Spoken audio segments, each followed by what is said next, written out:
Good evening, folks. Full-time reaction to Hibs 1, Celtic 2. Late drama here at Easter Road. I've got Darren with me to go over. Darren, another stressful 90 minutes to add to the list this season, but a huge victory. Late penalty. Idah steps up and slots it away. Give us your initial reaction to the victory. I mean, you can't not be joyful when you score a late winner. And you're coming out here and my throat's sore for shouting so much, and I'm cold, I want to go home. But how negative can we be, Paul? Because we're coming out here again with a win. But do we talk about how bad the performance was? I know we'll maybe get into it and we'll break it down, but we'll maybe slowly start with some positives. 3 points and Brendan Rodgers' first ever win at Easter Road. He's always had a tough time coming here. Hibs usually do turn it up a wee bit against us, but I mean, look at their form coming in here. They get battered 3-0 off St Mirren at the weekend, and you could say the same about Aberdeen. They were in horrible form. Ross County were in horrible form, and we're making it so difficult to win games. Ross County, we were under the cosh for the last 10 minutes. The last 10 minutes there, Hibs were probably the more likely to score. We were clinging on, and then just by sheer, I don't want to say luck, because it's a penalty, and if the ref goes to monitor, chances are it is a penalty, but we can't keep doing it like that, because it's a title race for a reason. It's a marathon, and when you play like that and you only just narrowly win these kind of games, you can't keep that up till May or whenever it is, because, like, take for example the start of the season, we were getting results and the performances weren't they great, but we weren't complaining because Rangers started so bad under Michael Beale and we had this big 8-point gap. That's gone now. A few hours ago it was level on goal difference. Could have been just 1 point, and then it just keeps giving Rangers more motivation. It just keeps giving them enthusiasm. But the win, I hate the cliche to say we come away with 3 points. It's the most important thing, but it really is the day. I just can't help but feel annoyed about the way we were playing. I'm just happy to win, mate. I'm just happy to win. First of all, for the positives, obviously Idah steps up confidently, slots 2 penalties right. Penalties have been an absolute nightmare for us this season. The front three was where we saw a lot of change tonight. Idah came in, Kuhn started on the right hand side, Adam Idah was back for the Asian Cup on the left hand side. I was pleased with that before the game, because I didn't want to see Palma in a bad start again, because I don't think they've done enough in the last 2 outings. We get the early goal. Alistair Johnson's really brave to go up and win the header. We get the penalty off the back of it. He goes straight off the pitch on a stretcher. As I say, Idah puts it away, and that's the positive start you're looking for in the game. You wanted us to grab the game by the scruff of the neck tonight, because we've seen time and time again this season, like at Pittodrie at the weekend, where we were strong in the first half and had openings but weren't ruthless enough and couldn't get the opening goal. We got that tonight, and you were looking for us to kick on, but it didn't materialise, and Hibs did come into the game late in the first half. I think Kuhn really struggled out in that right hand side, despite it being his first start for the club, and looking for a continuation of that positive impact he made at the weekend, but it didn't really materialise tonight. I thought defensively as well, tracking back with Idah down the left hand side for Hibs, that was probably their best chance of the half when he had the ball across the face of Joe Hart's goal.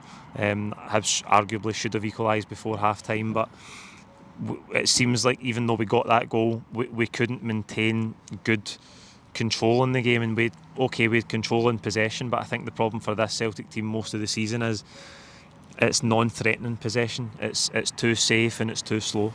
It's just like Kenny used the word, that horseshoe shape, a few months ago, and it's so true. Like, if you check stats after a Celtic game, you'd probably see 80% of the ball, and the heat maps would probably be a lot of it in the opposition half. But it's that kind of side to side. Sometimes you just want to see a player, especially like Scales and Welsh, like just take a risky pass. Like, it's almost like they get the ball on the halfway line and they're just so reluctant to look to the right or to look to one of the centre midfields. They just want to go back to themselves, and then eventually we kind of do work up the pitch slowly, and you're crying out for one of the wingers to just go down to the byline or to take someone on. They just look petrified.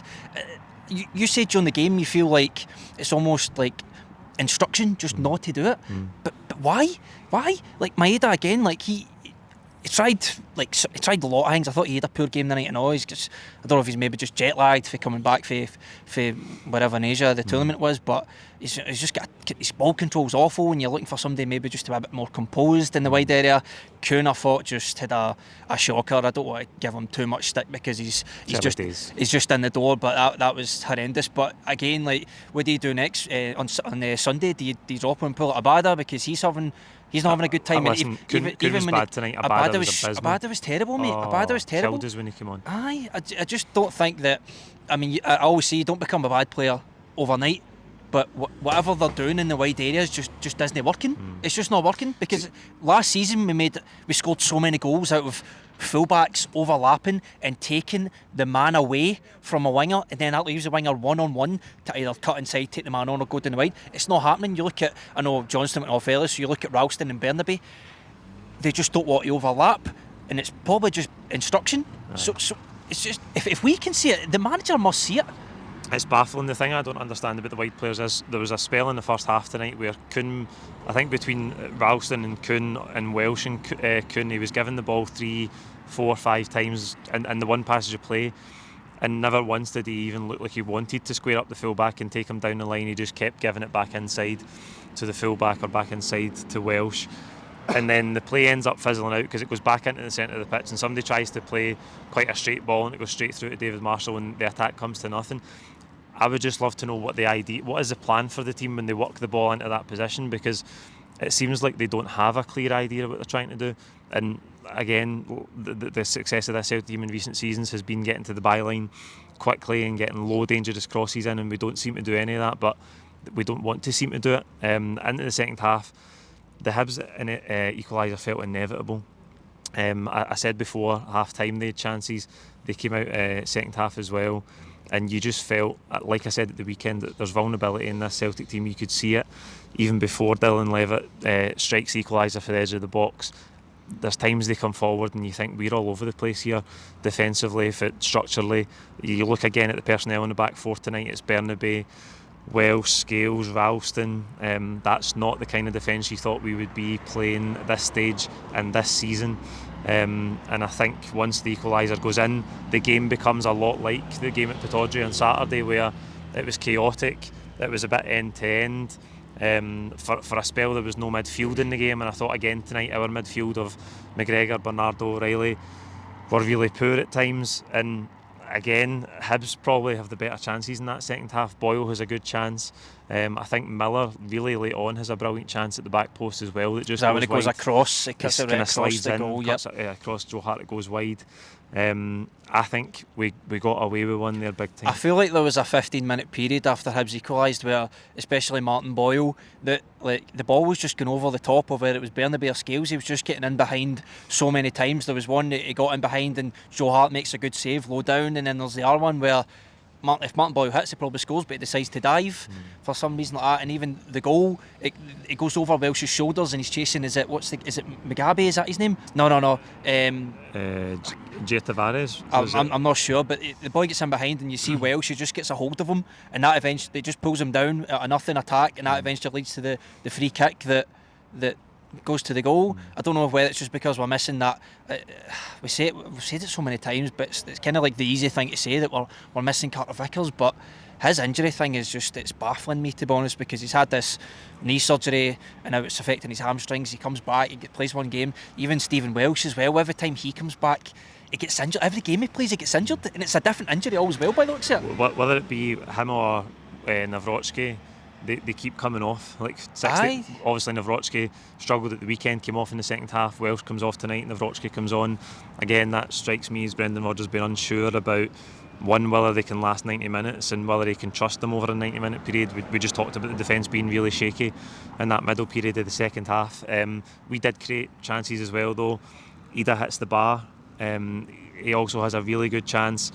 And the one thing I will say is there was brief moments where we did unlock Hibs, and it was most often with a third man run where McGregor would maybe make a run off somebody, and those slow square passes in midfield, when they were just knocked to the third man, the space opened up and we could go and try and hurt Hibs.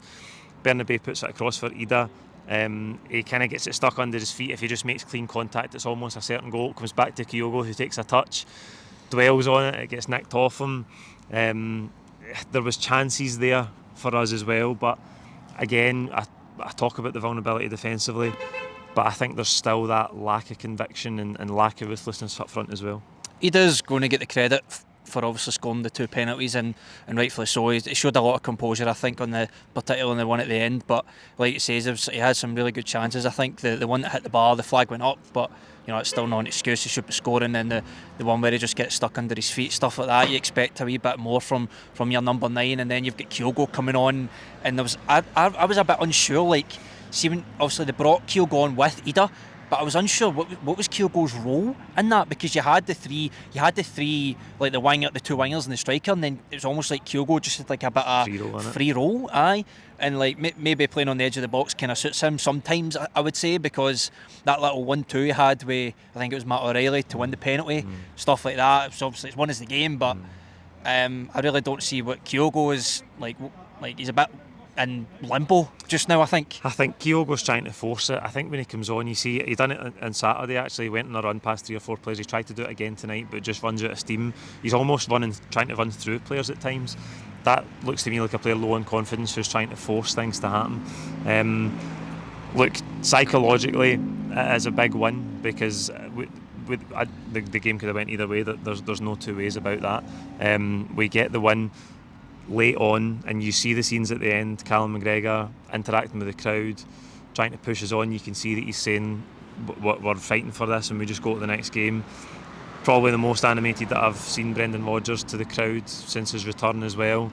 I can't shake the feeling that the actual problems in terms of performance are not improving for this Celtic team. So we go to Scottish Cup duty on Sunday at St Mirren, but we need to find another level of performance, because I don't think this is going to cut it. I was a bit surprised by the crowd's reaction to the players at the end. Obviously the adrenaline is still there from the penalty, but I think if it was one each, there would have been hellfire of boos. I think, look back to Ross County a couple of weeks ago when we won, and there was boos for the crowd. I don't know, you were at Aberdeen last week, I don't know if there was boos there, but I was really surprised about the reaction from the fans, and like you said about McGregor and some of the players. Joe Hart as well, he looked really animated. You saw him like pumping his fists as well. So there doesn't seem for me to be like a lack of maybe enthusiasm or passion from the players, but it's like you said, like on the pitch is where it counts. You can pump your fist to the fans and cheer after the game, which is fine, but ultimately you need to show on the pitch that you can play football consistently at a decent level, coming to Easter Road, going to Pittodrie, even at home against Ross County, the easiest games. You need to show consistently that you've got what it takes to just not even grind out results, because we've been saying that. Like, the start of the season, we're just grinding out results, and it's the performance isn't the best, but the results we're getting there. Maybe like the last couple of months things have changed. Rangers are on the ascendancy, I think, and we are maybe not descending, but I think we're flatlined in terms of momentum, because they're now the ones who are right behind. They're chasing our tails. It was at this point 2 seasons ago, like the Ange's first season, where like the tide shifted. We can't let that happen. Our only saving grace is that the first derby or the next derby, is March or April. So April. I don't know the fixture list. I think we've got a lot of away games, but I mean, just there needs to be some sort of consistency, not in terms of the results, but just the performances as well. Not just like, it doesn't need to be like 5-0s or 4-0s, but just convincing. We don't want to be sweating the last 5 minutes like we have done the last 3 weeks. So just things like that, we just need to improve on that. Just get the results done by 75, 80 minutes, and then we know that comfortably we can just I hate saying this because the Celtic players just always say it, game by game. I hate that, saying that game by game, but now we're in a position where we need to say game by game, let's just comfortably keep winning. Any other shouts for man of the match tonight aside from Idah, who's the match winner? No. 2 great penalties. Aye, like I says, he'll be the one chatting to the media right now, and he'll be the one talking about the radio, and he'll be the one on the papers. Two penalties. I mean, finally, I think us on the channel anyway, like we've been saying, why isn't the strikers take the penalties? Because the penalties of the last couple of months have just been an absolute shambles. Like, you had Palmer taking them, you had Turnbull on them, Hatate. Hatate, but I know the only thing is like Idah's maybe not going to play as much. I think he'll play on Sunday now. I think he will play on Sunday. Yeah. But over the course of the season, he's not going to play much. Not to say we get a hell of a lot of penalties, but if he's on the pitch, he has to take penalties. I think it's going to be interesting to see how it develops with Idah now, because a lot of people said at the start of the season that Kyogo maybe doesn't have the physical makeup of a Brendan Rodgers striker. Idah does. Big guy. It's going to be interesting to see if Brendan Rodgers opts for Idah more often than not between now and the end of the season. There you go. That's it for full-time reaction here from Easter Road. Give us your own thoughts in the game below, and we'll see you at the weekend for the build-up to that game at St Mirren. Thank you.